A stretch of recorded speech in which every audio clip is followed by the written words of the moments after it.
So I got my car tires changed to snow tire. You know what that means?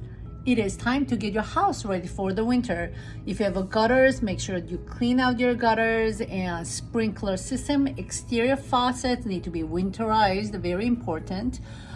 It might be a good time to take down your bee nest and wasp nest since their activity is slow right now. And for air intakes for your utility room, that will be a good thing to clear this out so that when the air try to go in, it's free and flowing well. For your utility room, change your furnace filter, just like you should be doing it often enough. And if you have a humidifier system, whole house humidifier system, change the filter and change the winter setting. So now it's open instead of closed. If you have an air-to-air exchanger, it will be good to take the filters out and wash them and put it back in when they are dry.